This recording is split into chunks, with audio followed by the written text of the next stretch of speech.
Take a few minutes and talk in the vein of the 7 flags that we need to plant, but at the same time more of an overarching topic called purpose and passion. Just two words that can be pretty generic and kind of get thrown around a lot in church settings that I want to speak very poignantly to. Now, I do want to give you this heads up. Michelle's speaking to the ladies, and she's getting them straight. And that's my job here, to get y'all straight. So we had some good conversations in the last week and a half just about like what wives need in their husbands and the men around them, and what men need in wives. She's talking about contentment, and it's one of the things that she's just honestly has a real grace for. And I've just come to realize as a man, like I feel like a baller if I can give her what she hopes for. I don't know if every married man in the room, but if she will like be content and not hope for up here, that'll help me a lot. Because wherever the bar is, I'll kill myself to meet the bar, right? And so she's talking about just like being content and having a right level bar, you know, so that you can feel like a baller every day. Because like I can meet that goal, right? One time, Kingston, when he was early in school, they were doing AR, accelerated reading, and it was like this big competition in class, and he was telling us about this friend that had doubled his goals and another had tripled his goals, and Kingston said, "And I met mine." Sometimes I feel like Kingston, like I met my goal, like I need as low a bar as possible. Well, I want to, again, talk in this vein of purpose and passion. I got several thoughts. There will be a lot on the screen, so if you want to snap pictures, you can. I'll put the notes out as well. I'm not going to do a ton of elaborating. I'm just going to kind of let the statements speak for themselves. We're going to spend some time praying at the end. When we were in pre-service prayer Sunday, I just felt impressed of the Lord to speak to and just contend against lethargy, boredom, apathy, just numbness in men. I felt like that was something the Lord wanted me to speak to and address as we talked that morning about serving and about making ourselves available to be used by God. And I just felt the need to call it out. And when I say call it out, I don't mean chastise, but to shine a light on something that sometimes as men we don't even realize we're in. Because you can go on autopilot pretty easy. And I can't tell you how many times in my life I've realized like I'm on autopilot right now. Like there's not a burn on the inside of me. The problem is a man can live without many things, but he cannot survive a lack of purpose and passion. His soul and his spirit cannot bear it. You can live without a lot, but you just cannot live and survive spiritually or in your mind, your will, your emotions if there isn't something you're passionate about and if there isn't something that you feel really purposeful about. I mean, you can eat beanie weenies. You can wear the same pair of underwear with holes for months. Like you can go, like you can live in the smaller house. You're good with that. You can wear the same jeans and t-shirt over and over and over again. You can drive the same car. You can live in a small apartment. A man can go without a lot. Like we can be okay without a lot, as long as he knows that whatever he has, there's purpose in it. He can work not the dream job as long as he knows there's purpose in it. He can start at the ground level as long as he knows there's purpose in it, as long as he's working on something worthwhile. But the minute you start wondering if what I'm doing actually matters, and does what I'm doing make a difference? Is it important? The minute you start wondering that, your soul begins to drain. You got to know that what you're doing matters. And that's not just in your work. That's in the whole of your life. I want to just define these terms. Purpose. The noun definition is the reason for which something is done or created or for which it exists, designed for a particular use. But the verb of purpose is to aim oneself. To aim oneself. And it begs the question, like, where have I aimed myself? Like, what am I intentionally trying to hit? I am eager for deer season to start when it comes to shooting a gun. I'm not really much of an archer, a bow guy. I like the odds better when I can shoot farther and aim through a scope, right? And so muzzleloader season is about to start. I've got to sight in my guns. It becomes quite the ordeal. But obviously the concept of aiming creates effect. And so purpose is like, what am I aiming myself at? Passion, on the other hand, is an intense desire or enthusiasm for something. Intense driving feeling or conviction. But the word passion comes from a Latin word. And the root of the word passion originated in the Passion of the Christ. Like the word in its origin means to suffer and to endure. And so the whole concept of passion from the language that we use is something that I have found that's worth suffering for. Something I have found that is worth enduring for. Maybe it would say it this way, purpose and passion. A love so deep, a purpose so strong that you're willing to suffer for it and endure the road to it. Now, none of us want to suffer. None of us want difficulty. But the bottom line is, as a man, like we were born for that. Like we were born to do something that created strain. And so I'll just ask the question. It's rhetorical. It's worth pondering. What are you actually passionate about? Like what is it in your life that you'll say, I'll endure difficulty for that? Like I will suffer some for that. Like I will be burdened for that. I'll sacrifice until it hurts for that. Like what are you really passionate about? And I would just submit to you that if you can't name a couple of things clearly, you need to go on a search. Because there should be some stuff that you can name. Like I'm willing to hurt for that. I'm willing to suffer some blows for that. I'm willing to strain for that. I'm a believer that much of what ails men in the church is that we've kind of stripped you of purpose. And we've just said, hey, we need you to be really nice. And we need you to behave. And we need you to give. And that's kind of like what we have laid it out as like, this is what we need from you. But I'm not really looking for nice men. I'm looking for men that are willing to see something worth laying down their life for. I'm looking for men that are willing to burn and expend themselves to accomplish something of significance. And I believe that what ails a lot of men in the church is a lack of passion and purpose.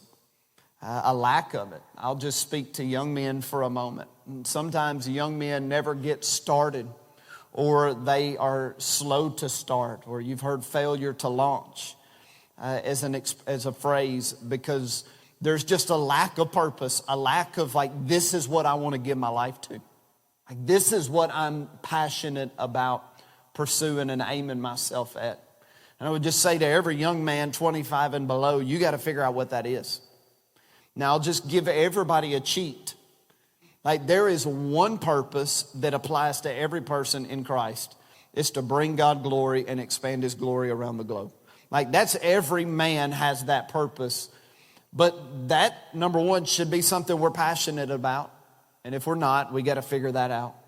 Number two, every man is uniquely assigned purpose so that you can bring about that end. And so for young men, like, what is it that I'm purpose to? What am I passionate about? I think what ails men is when we have a loss of focus on purpose. Like we used to have purpose. We used to know why we get up. We used to be passionate, but we got disappointed.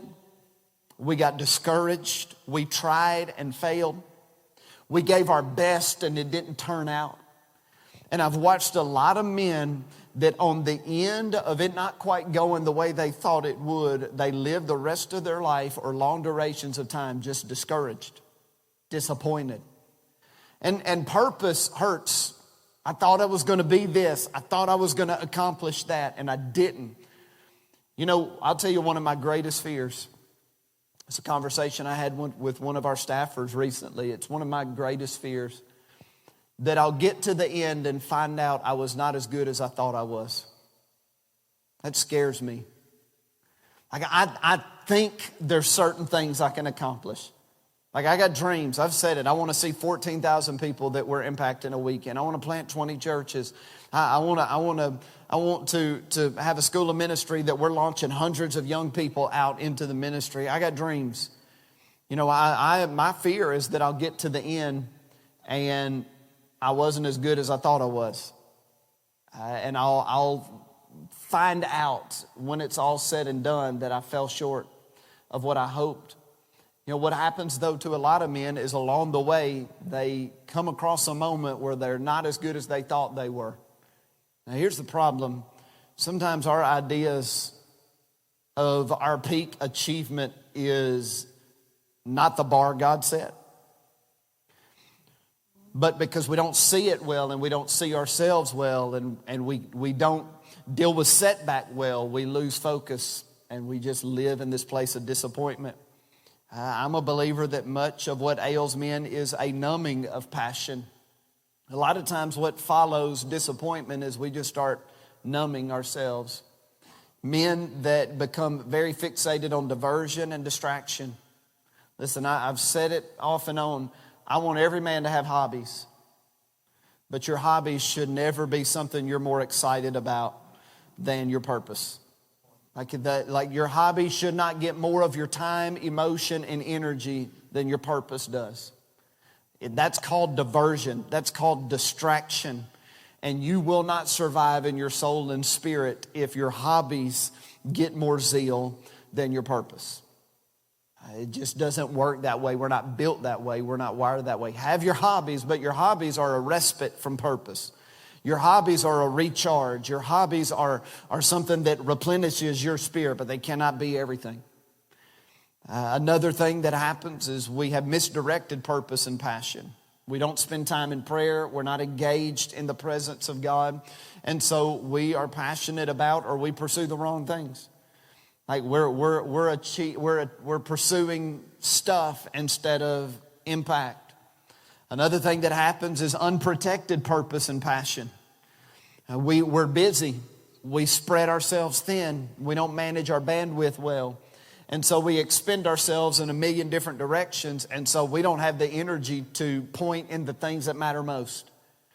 Sometimes it's a dismissal of purpose because you get to a certain age, you get to a certain season of employment, and it's like, well, I don't have purpose anymore because my purpose was this job I did. It was this season of my life. I just want to speak to every man that's in the season of retirement. Like there is still a whole lot of fruit on the tree. There is still a lot available for you to accomplish. Don't dismiss purpose. Repurpose. Find new purpose. Find what purpose looks like in this season of life. But don't retire from making an impact. So I want to give you these thoughts real quickly. Thought number one. Every man is meant to have something in his life worth suffering for. Something worthy of struggle. You can just leave it on the screen until I go to the next one. That way they can grab it. Something I'm willing to experience inconvenience for. Something I'm willing to deprive myself for.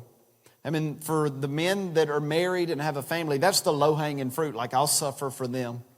I'll sacrifice for them. Just side note to all of the married men in the room. Like, when we're called the leader, and then we're compared to loving our wife the way Christ loved the church. I'll tell you what that means as the leader. That means I deny myself so everybody else can have what they need. That means that I'm last, they're first. Now, if you married a good woman and a godly woman, then she is posturing herself the same way toward you. I'll defer to you. I'll be selfless so that you can be strong. And when you got two people that are willing to be selfless, that's the makings of an incredible marriage. If you got one or two that are not willing to die to self, then you are going to have a challenging marriage. I would just submit to you that most of the problems in marriage boil down to selfishness. It ain't money, it ain't sex, it's not, did you take out the trash or not? It is selfishness or selflessness. And so when and there, so just from the jump, like I am willing to suffer, I am willing to sacrifice, I'm willing to struggle, I'm willing to take less for the good of my family. Well, what about self-help? What about my own well-being? Again, the best thing you can do for yourself is not make it about you. Your spirit will be replenished if you're willing to make it about other people and not you. Thought number 2, every man needs purpose and passion beyond his family. That does not mean excluding or removing from your family, but you have passion and purpose with your family, but then beyond it, outside of the household. What is your passion? What is your purpose? There's got to be a cause. There's got to be a work that you do. I mean, the bottom line is, if you don't have purpose and passion beyond your family, then you are dismissing a means by which your family is blessed. Whether it's occupationally, what have you, there's got to be things that you are passionate about, a work that you're doing. One thing that I fear with, and I am on the cusp of Gen X millennial. And so I can say this with a decent amount of authority. One thing I fear about millennial and Gen Z dads and husbands is that on the scales of fatherhood and husbandry, we sometimes think that it is fully weighed on how much time we're at home. Here's what I mean by that. Like, you have to win in the marketplace. That blesses your family. Like, you have to burn and be passionate and excel there. That blesses your family. Be home. Be present as much as you can. But like, my family understands I got a job to do. Now, they're a part of the process. I communicate well to them. I am clear. Like, when I'm doing this, our family's doing this. But for every young dad and young husband in the room, yes, be present. I had a dad that wasn't present. Side note, I'm wearing my dad's shirt tonight. I just wanted to wear camo, and this is gigantic. My dad was not much bigger than me. He was pretty much the same size, but every shirt he bought was like double extra large. My dad wasn't super present, and my response to that was, I will be present. But if you're not careful, you'll swing the pendulum so far that you will be absent in places that God has assigned you. And you'll not excel and thrive in places that God needs you to excel and thrive. The bottom line is, your family needs you to burn for something. Your kids need to see you burning for something. Like, they need to see you care about something deeply. Your kids need to see it modeled. My dad has something that he is consumed. Like, he knows that that's what he's supposed to do with his life. And I am watching him do it, because at some point they're going to have to. They need a good model. The next thought that I have for you is, let me see. I think my pages have gotten mixed. There we go. Men are not built to look for easy. You're not built to find the path of least resistance, nor to minimize the load as much as possible. If you're carrying weight and responsibility, that means you're doing it right.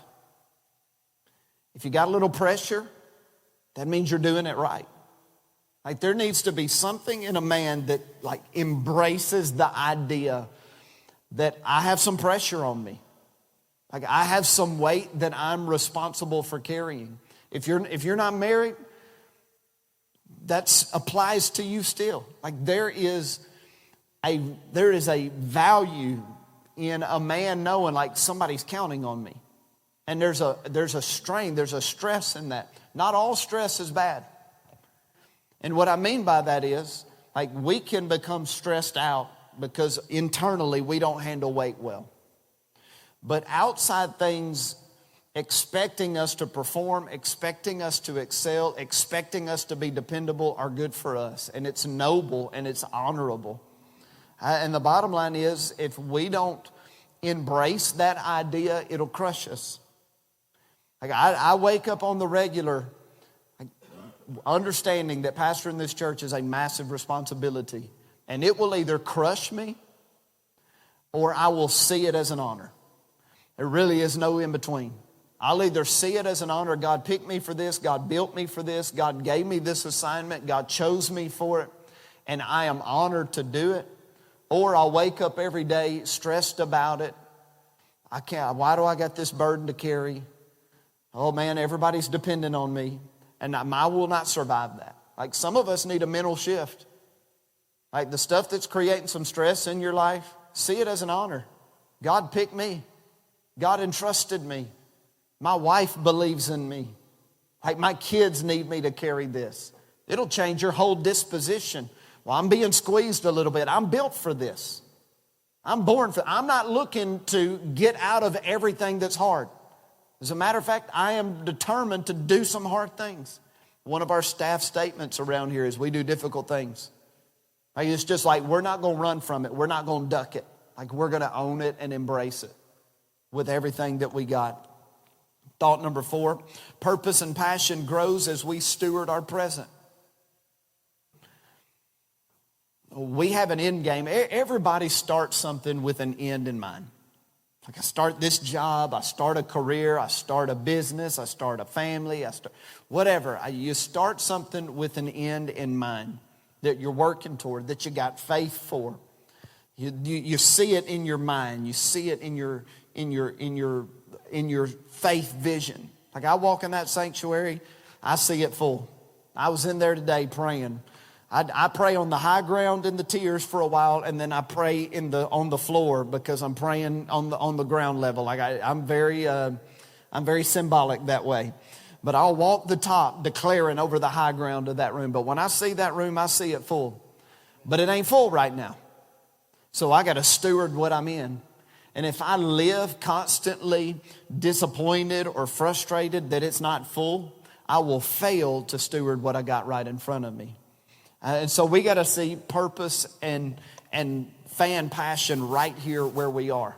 Before we get the dream, before it's exactly the way we want it, before it's all laid out perfectly, we got to be purposeful and passionate in this moment. You got to see the immense value of where you are. Like whatever you're doing is preparing you. We got these young men that are in our school of ministry that are working at Chick-fil-A. How many where are the guys that work at Chick-fil-A? So we talk about it on Fridays. We've touched on it here and there. You know, Chick-fil-A is not their ultimate destination. There's nothing wrong with Chick-fil-A, by the way. If you're working at Chick-fil-A and you're working your way up the ranks, man, I celebrate that. Do that. Become an owner, right? Like go for it. Just pursue it with all your heart. They know that they're called to do ministry in the local church. But they're learning stuff at Chick-fil-A that will be unbelievably valuable for them when they're pastoring people. But if they don't see it that way, they won't steward it well. And they will not pick up the things God is trying to embed on the inside of them. Where you are is where you are, but there is unbelievable value right there. And you got to believe that God's preparing you. And you have to have some faith that even if I don't fully understand it, God sees what's ahead and God's putting stuff in me here. So I better just own this moment and love this moment and value this moment. And in general, purpose was meant to unfold and passion was meant to grow and mature. And so what I mean by that is we have an idea of what we're going to do, but we don't really know what life's going to be like. 5 years ago, like I would not have said this is what I'm going to be doing in my life. Purpose unfolds, right? It kind of plays, but you got to be really faithful. You know, y'all don't, about 3 of y'all know this, but in 2020, during all of the shutdown, Cornerstone had a Hendersonville campus. And it was a little complicated and convoluted and was trying to find somebody to pastor it and it just was not going super well. So in 2020, when nobody was having me come preach because it was just like batten down the hatches. And I filled the pulpit at Cornerstone Hendersonville multiple weeks a month because what else am I going to do? Why not, right? It's right here. It's 12 minutes from my house. You know, but there were men in that room that were on the pastoral committee that were sitting in that room hearing me preach to 35, 40 people. I just was faithful to the moment. I was just stewarding the moment. I was giving it my best in the moment. You just have no clue what you're doing now and how it will unfold in the future. So passion and purpose got to be stewarded right now in the present. And just don't underestimate what this will lead to. But honestly, it won't lead to what you hope it will if you aren't all in with what it is right now. Like, I just have never found that you get where you want to get in life without being heart and soul fully invested in what you're doing at present. Like, just with everything you got, give it your best. Next thought, men need to be productive to get stuff done, but purpose is getting the right stuff done. And I think everybody in the room, you understand what I mean. You can be getting a lot of stuff done, but it amount to not much of anything. Purpose and passion helps you focus in on the stuff that matters most. So it means being judicious with our time, focused on what matters, managing your bandwidth. You know, for some of us, you got so many other things going that the things that matter most get a depleted version of you. Your wife gets a depleted version of you. And it's not because of your 8 hours of work. It's because of some of the other stuff you're doing that probably could be cut. It may just be as simple as go to bed. Get off the phone, go to bed so you get enough sleep so you can be engaged with your wife and kids when you get home. But you have to understand that you got to get stuff done. Just make sure that the best of you goes toward the most important stuff. Again, I know when I'm at my best, and it is before noon. Because after that, like my mind is different. It's like I have a different brain at 1 o'clock than I have at 8 o'clock. So the messages I write happen before noon. The meetings where I just need to respond and react and don't have to do bored down thinking, I do in the afternoons. All because, like, what matters most? What matters most? Let me manage my bandwidth well. Thought number 6, purpose and passion are found when we become a mountain man. As we're getting into our flags, being a mountain man is being a man of prayer, being a man of word, being a man of worship, being a man of fasting. It's being a man of consecrated time committed to the Lord. Ultimately, the purpose that you were born for is found in the presence of God. And a man that is not diligent in prayer will inevitably drift from God's intended purposes for him. A man that is not diligent in prayer will inevitably begin to expend his energy on things that matter less and less. And so being a mountain man is where you find the purpose. If you're like, I don't know what my purpose is, fast, pray, consume the scriptures until you get a word from God. I know that's super spiritual. But like, God has something really unique and specific for you. Like, the purpose he has for me is not exactly what he has for you. And so you got to seek God for it. You've got to climb Mount God. You've got to get in the face of God and hear from him and discern what he's saying for you. Thought number 7, purpose and passion are forged in obscurity, but fueled and fanned in a band of brothers.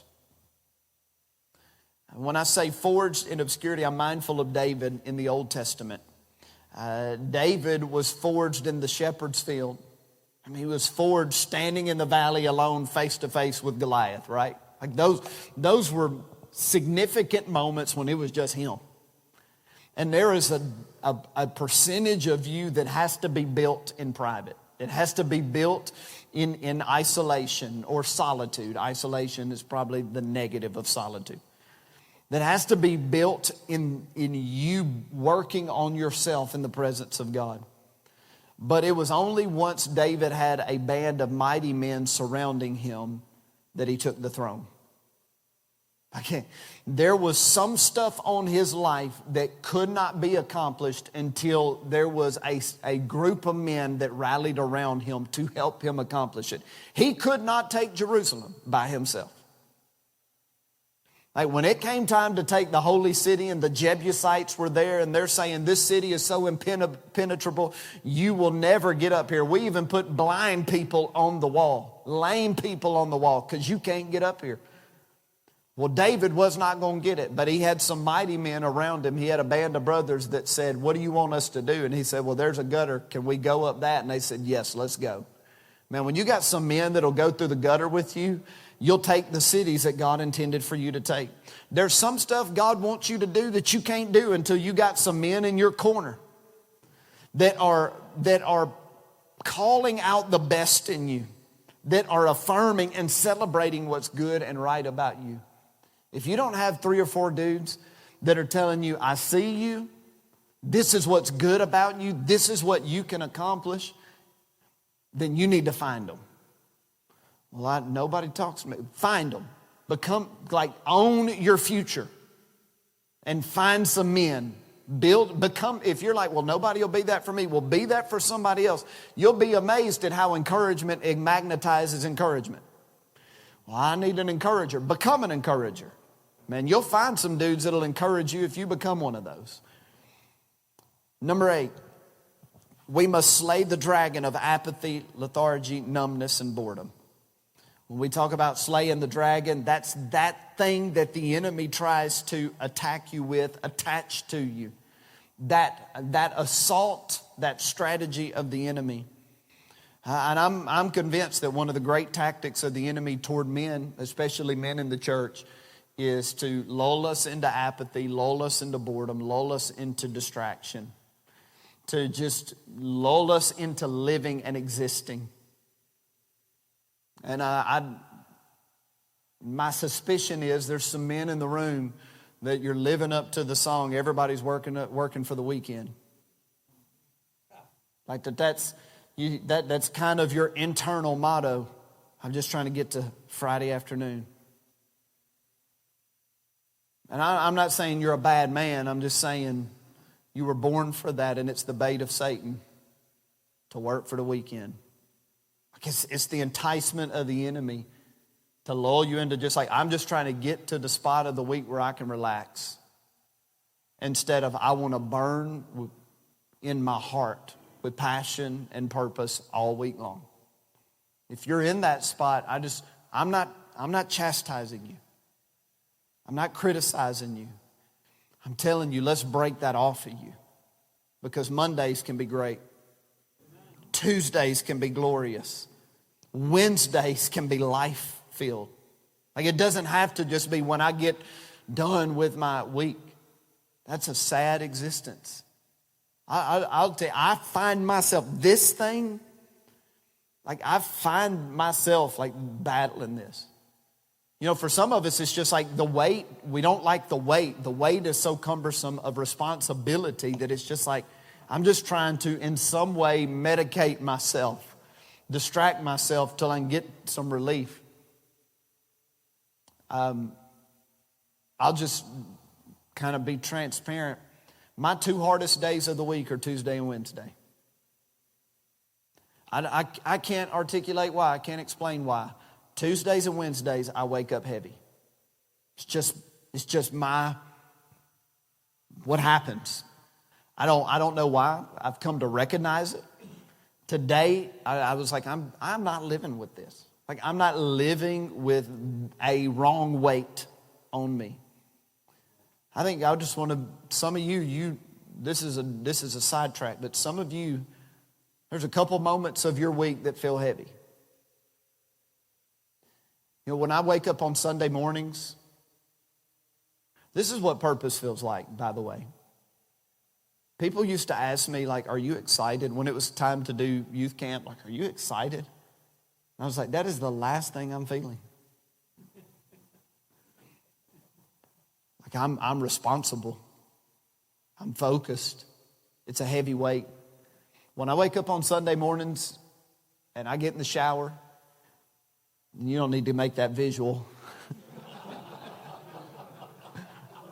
There ain't much to see, I promise.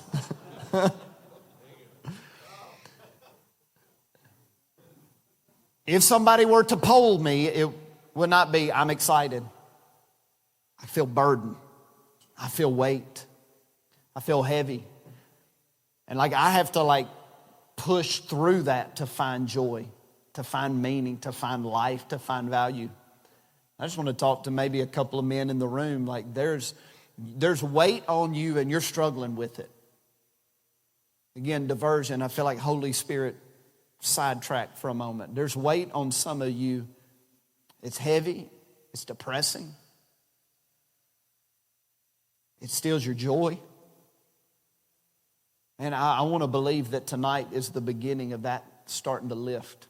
But you have to fight for it. Like that's a dragon that you got to slay. Like I recognize that.